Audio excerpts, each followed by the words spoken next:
This isn't a negative. It's just to be expected. The studio would bring in other writers.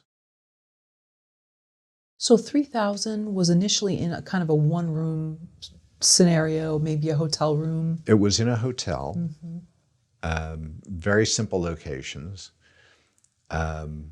It's all a little bit of a jumble. If I had to go back and parse, what was this piece there or that piece there, but fundamentally, the bulk of the original story took place in a very limited environment. There was a car, there was a street, there was a hotel. It was not extravagant.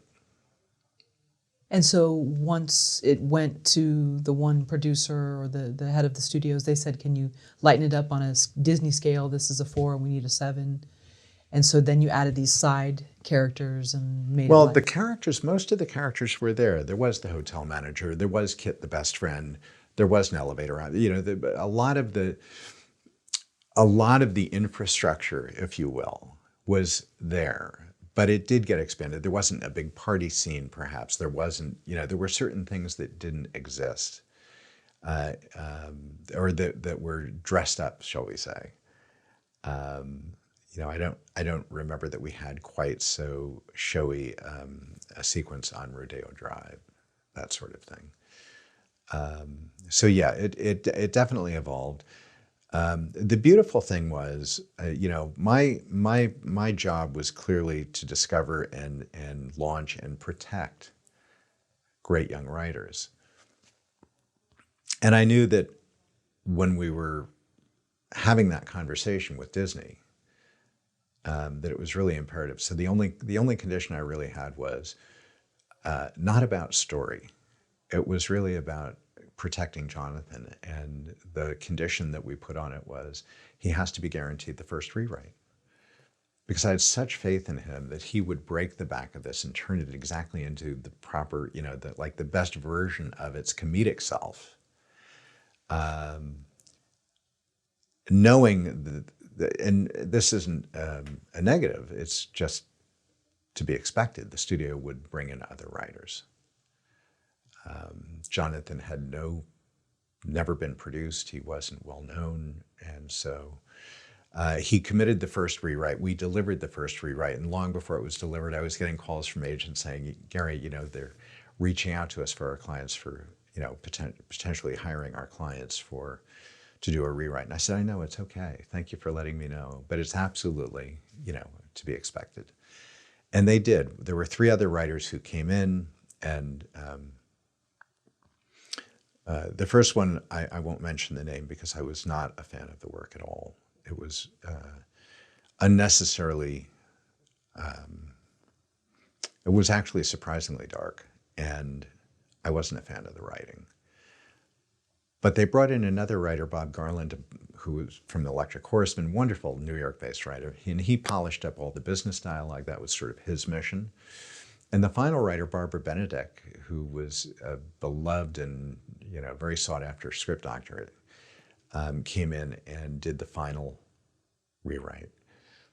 And I would describe her work as bringing it back as close as possible to the rewrite Jonathan had delivered to the studio, sort of brought it full circle.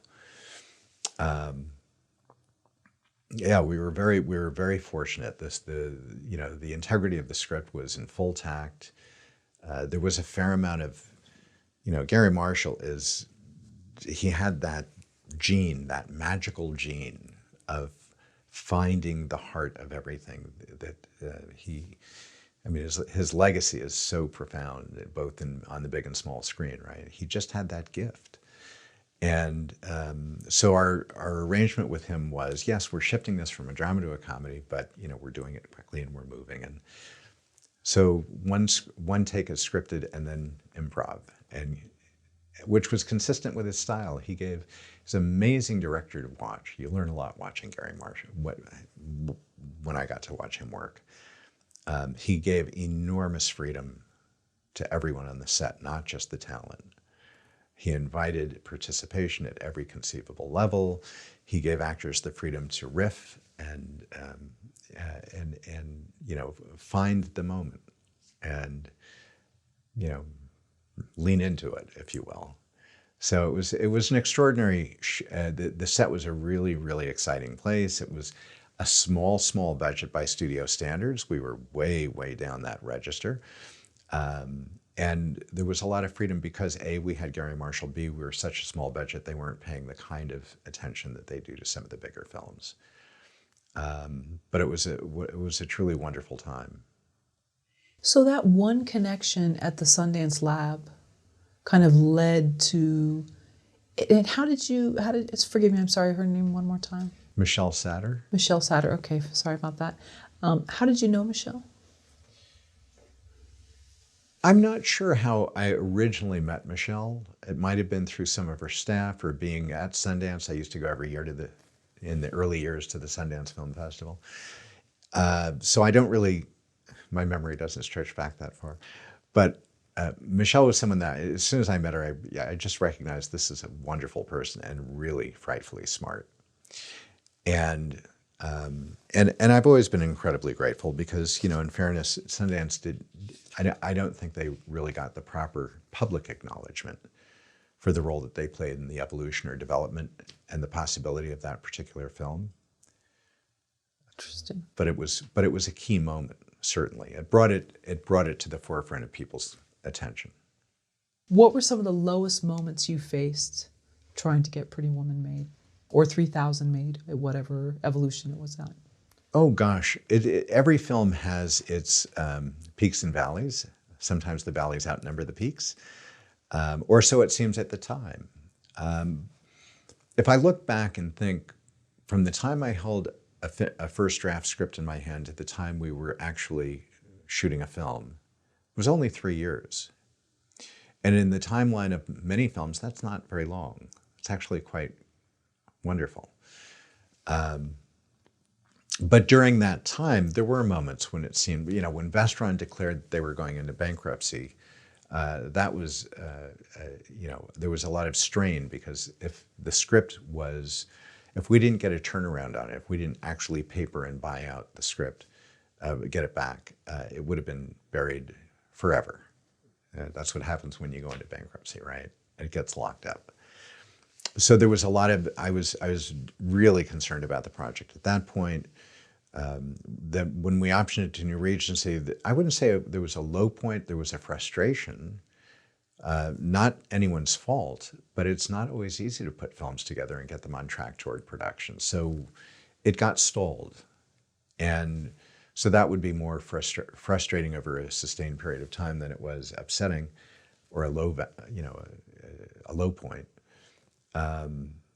Richard, I was so convinced that Richard was right for this, that when he said no to the project, which happened, as I recall, both at Vestron and then when we were, for some reason I had this crazy idea that when we were at New Regency, we should offer it again, new environment, but same reaction. And I understood it. Richard's a wonderful, super educated professional, great. I mean, he's fabulous. But he is a sophisticate and he has a different taste. Being the guy in a romantic comedy wasn't necessarily the high point of his, on his wish list. It was almost contrary to the things that he was most attracted to, edgy, darker, more sophisticated projects. So there was no surprise there. The surprise was that we eventually succeeded in getting him. But I would say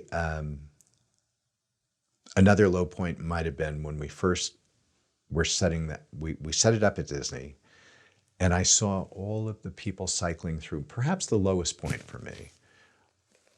I should have been the happiest because I had a major studio, I had a major director. I was like, oh my gosh, we have succeeded. And yet, I had a really strong inkling about what this project wanted to become and the casting that was necessary to get there. And to me, the cast was Julia and Richard. And I didn't have to be 100% right about that, but it's a sliding scale. There's a sort of palette of colors, if you will. And as I was watching all these other actresses and actors come through, some of them were just meetings because they were too big to audition. They were just big names. They were meetings, they were auditions, some were screen tests. And as I watched some of these meetings and auditions, and certainly the screen tests, I felt it was like my heart hurt. I had my heart set. I trusted my gut. I've always trusted my gut on casting. And it's not that I'm right, it's just a gut. I knew what the film could be with Richard and Julia.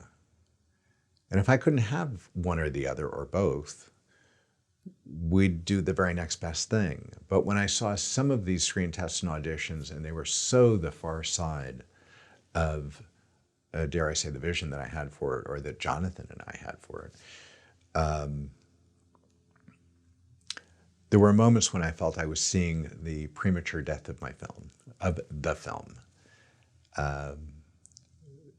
And I couldn't help but feel anxious and sad, and like we've got to find a solution here. But again, the gods smiled. We got our dream cast, and it all worked out. I think part of the lesson there is you really have to know when and how to speak to an issue and speak up to the right people at the right time, and really try and influence the outcome. And then when the film hit theaters, how surprised or not surprised were you with the crowd's reception? Well, it's always a surprise. You know, people always say, did you know it was a hit? The answer is no, of course not. We were actually, our reputation when we were shooting was, oh, that little film in trouble. We were, again, a very small budget by studio standards. We were turning it from a comedy, from a drama to a comedy.